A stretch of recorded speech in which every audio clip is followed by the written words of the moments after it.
Hello, everybody. So, a hot topic right now is English language proficiency and non domiciled CDL. And it's like, is there much difference between these two? Because, aren't they one and the same? um, you know, yeah, if you're a foreigner and you come to the United States as an immigrant to work, you may or may not know the English language. But even if you do know the English language, it doesn't mean you're necessarily uh, going to be safe on the roads either. You could still be non-domicile, speak English, come to the United States, still drive like an idiot. Uh, and I think the danger of discussing this topic is the stereotypes, right? You don't want to judge people based on stereotypes.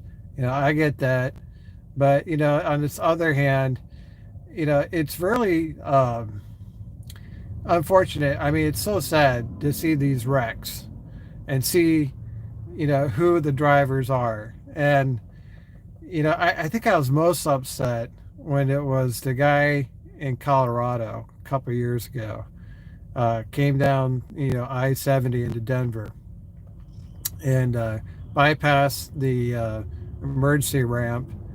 He had no brakes and he plowed into traffic that had stopped and killed a bunch of people. And, he didn't, I don't think he spoke English, and I think he was from Cuba. And it's like, why are these guys even on the road? I mean, this is kind of bizarre. Why, there's so much emphasis on drivers being safe, and then, they just seem to throw safety right out the window when it comes to giving CDLs to foreigners, and they don't even speak English. I'm like, you know, how many times I gotta get berated by the safety department, because I made a mistake on my logs, you know, but at the same time, you got all these foreigners driving on the roads like, maniacs. I'm sure there are instances where there are good drivers. Um, but, some of the worst accidents are apparently caused by people that don't speak English or in they're not domiciled CDL. You know, I yeah, I don't know what the answer is because it seems like it's politics. Is the answer more testing? Is it being more training? Do you allow them to have the opportunity, or you just deny them the opportunity altogether? When I was younger and I served in the military and I went overseas and it was in Europe, and people drove like crazy. Traffic rules didn't mean anything. Red lights don't mean nothing. Lanes of traffic don't mean nothing. People drive however they want to drive.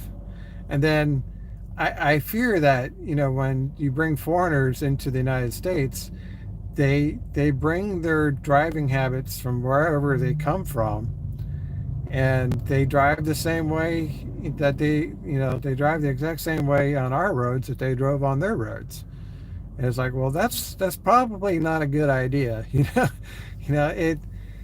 And I don't understand why the government allows it. It's like I've had a couple encounters with truck drivers who gave me a pretty hard time, and they didn't speak English. And I was swearing up a storm, but the most frustrating part was they probably didn't even understand that I was swearing at them.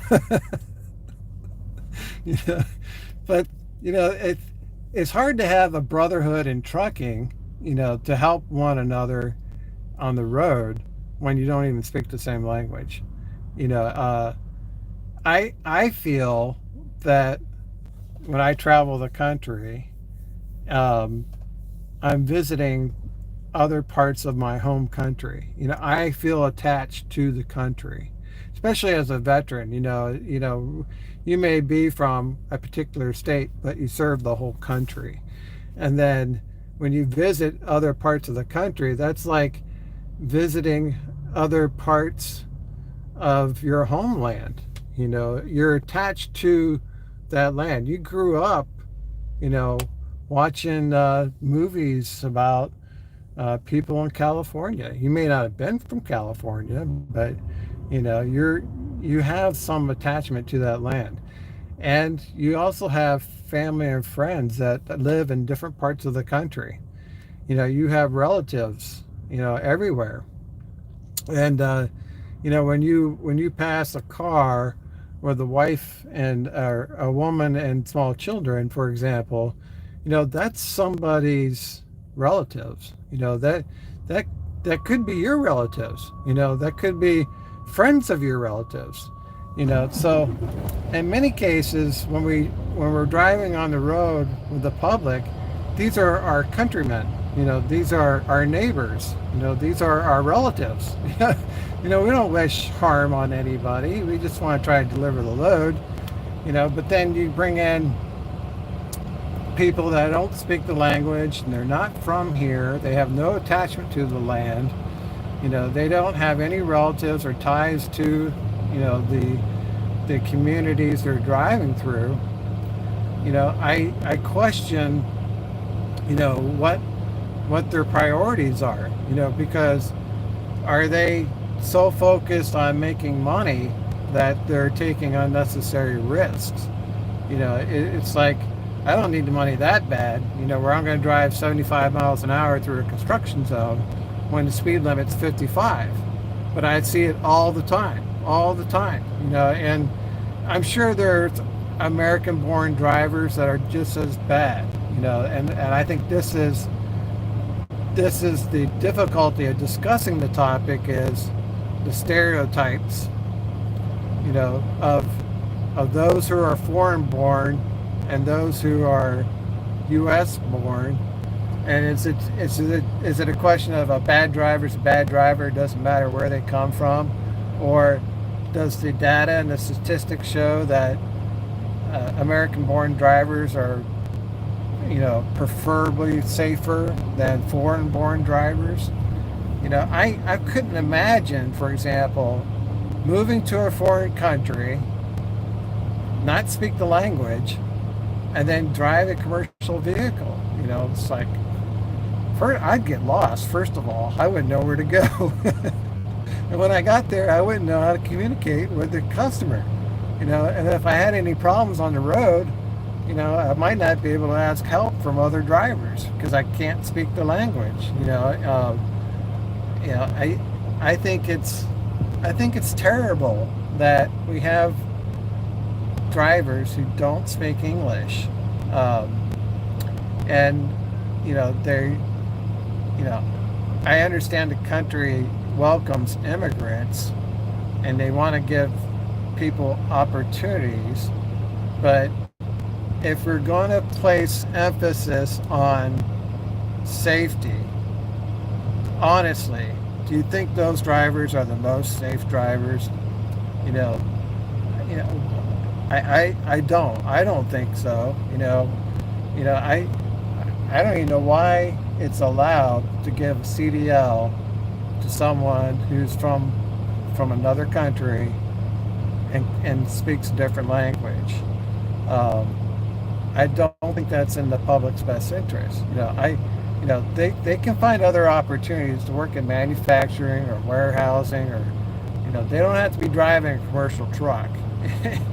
I think we have to raise the standards. It's like, well, I'm sorry if that hurts your feelings, but a lot of people are getting killed, and it's terrible to see this. And then what happens is they make the driver out to be innocent after he just killed a bunch of people, because we're like, oh, this poor immigrant, he didn't understand, he didn't speak English, and he was taken advantage of, this, that, and the other. I'm like, he just killed 5 people.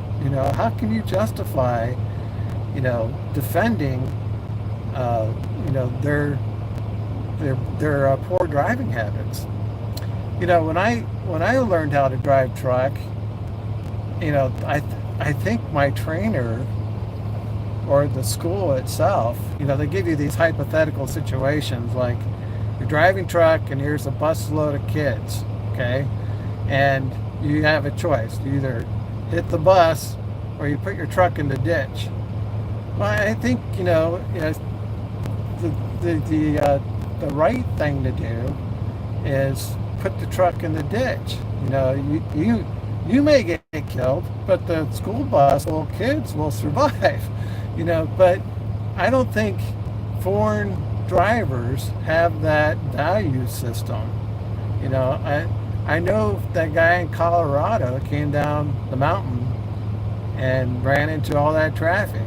He tried to save his own life, and in the process he killed several people. The right thing for him to have done was hit that emergency ramp. He went right past it.